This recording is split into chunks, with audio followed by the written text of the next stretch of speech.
में आने के बाद हमें 6 महीने का एक प्री पीएचडी कोर्स भी कराया जाता है, जिसमें हम शोध प्रविधि के बारे में जानते हैं और भी कई बातें जानते हैं, लेकिन कई चीज़ें सिर्फ किताबी अवधारणाओं से स्पष्ट नहीं हो पाती।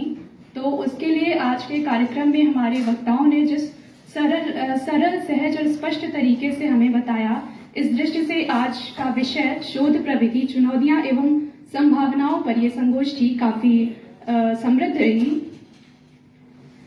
बीज वक्तव्य देते हुए गुरु श्री प्रकाश शुक्ल सर ने एक बहुत ही आधार सी बात कही कि कई बार हम शोध में ऑब्जेक्टिविटी और सब्जेक्टिविटी को लेकर बहुत उलझन में रहते हैं कि हम शोध प्रविधि के अनुसार एक तय टेक्निक करके हम शोध लिखें या फिर उसमें अपने विचारों को स्पष्ट करने के लिए स्पेस भी रखना चाहिए, जिसे सब्जेक्टिविटी बनाम ऑब्जेक्टिविटी का प्रश्न चिन्ह खड़ा होता है शोध में। इस पर सर ने कहा कि बहुत ऑब्जेक्टिविटी भी शोध के लिए खतरनाक है, इससे मौलिकता के लिए बहुत जगह नहीं बचती। सर आपने कहा कि कोई भी शोध कार्य बगैर आत्मा के शामिल हुए मौलिक नहीं हो सकता। शोध सृजन है, कोई यांत्रिकी नहीं है। शोध में जीवंत प्राणधारा, पठनीयता, प्रवाह होना चाहिए और शोधार्थी की मौलिक सोच स्पष्ट होनी चाहिए। हम बहुत आभारी हैं सर आपके। काशी हिंदू विश्वविद्यालय के कुल सचिव, आज के कार्यक्रम के अध्यक्ष प्रोफेसर अरुण कुमार सिंह सर ने हमें ये बात बताई कि शोध को ऐसे मुकाम पर छोड़ना चाहिए जिससे आगे कई प्रश्न उत्पन्न हो और कई प्रश्नों की गुंजाइश बनी रहे। शोध एक प्रोसेस है, एक सतत प्रक्रिया है। कई बार क्या होता है कि हम शोध को 250-300 पृष्ठों का एक थीसिस ग्रंथ समझ लेते हैं और हमें लगता है कि अंत में एक निष्कर्ष दे देना ही शोध की इति है, लेकिन वास्तव में ऐसा नहीं है। यह एक सतत प्रक्रिया है। ये आदरणीय कुल सचिव अध्यक्ष, हमारे आज के कार्यक्रम के अध्यक्ष प्रोफेसर अरुण कुमार सिंह ने बताया। वे यहाँ उपस्थित नहीं हैं। मैं आपको भी धन्यवाद ज्ञापित करती हूँ भोजपुरी अध्ययन केंद्र की ओर से और आपका आभार प्रकट करती हूँ। सामाजिक विज्ञान संकाय की प्रमुख प्रोफेसर विंदा परंजपे मैम ने भी शोध प्रविधि और उसकी प्रयुक्ति के बारे में विस्तार से हमें बताया। उन्होंने कहा कि शोध में साहित्यिक सर्वेक्षण की महत्ता बहुत जरूरी होती है। शोध की शुरुआत ही साहित्यिक सर्वेक्षण से की जानी चाहिए और साहित्य सर्वेक्षण के दौरान कई बार क्या होता है कि मनुष्य एक साधारण बुद्धिधर्मा भी है, इसलिए वो कई बार विचलन का शिकार हो जाता है, लेकिन इसके लिए खुद को फोकस रखने की जरूरत है। शोध प्रविधि की आवश्यकता हमें इसीलिए होती है। साहित्यिक सर्वेक्षण करते समय प्रश्नों को ध्यान में रखना चाहिए, इससे कम समय में आवश्यक सामग्री जुटा लेने में सुलभता होती है। मैम आपने ये बात बताई, आपको भी हम आभार प्रकट करते हैं भोजपुरी केंद्र की ओर से और आपको धन्यवाद ज्ञापित करते हैं।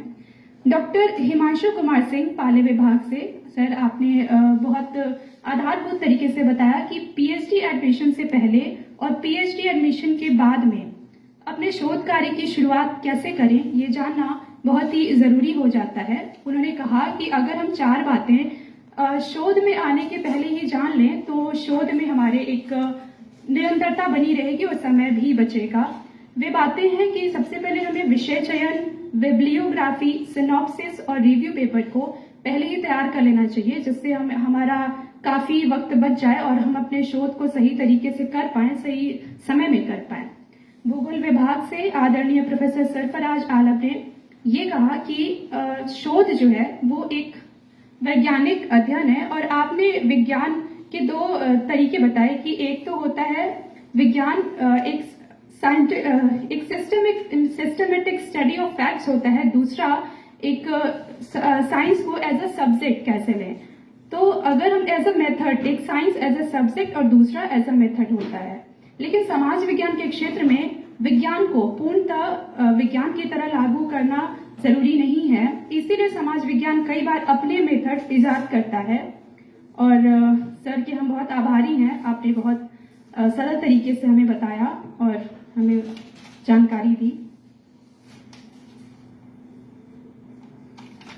सर ने कई और बातें भी बताई कि शोध में हमें ऑब्जर्वेशन यानी कि निरीक्षण जरूरी है।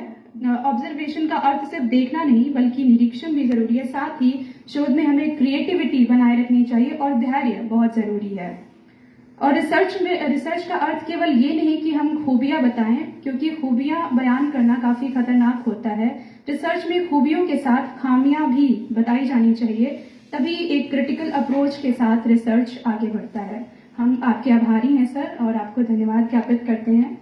भूगोल विभाग के प्रोफेसर आनंद मिश्र सर, आपने शोध की वर्तमान स्थिति को बहुत ही स्पष्ट तरीके से सामने रखा। आपने बताया कि शोध के जो मानदंड आज हैं और जिस तरीके से शोध आज हो रहा है उसे एक बार सोचने की जरूरत है, क्योंकि वो सारे नियम कानून आज वैसे नहीं हैं।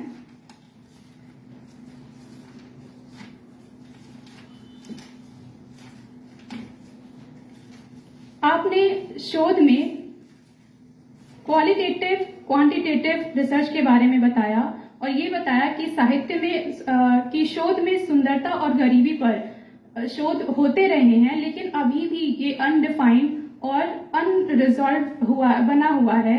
और आज सुंदरता के मायने क्या हो या सौंदर्य शास्त्र क्या है, इसे समझने की जरूरत है। और वाकई में ये काफी चुनौतीपूर्ण भी हैं और इनका सामना करते हुए ही इन प्रश्नों को खोजते हुए ही हमें शोध पर आगे बढ़ना चाहिए। आपके हम बहुत आभारी हैं सर, आपको हम धन्यवाद ज्ञापित करते हैं। और अंत में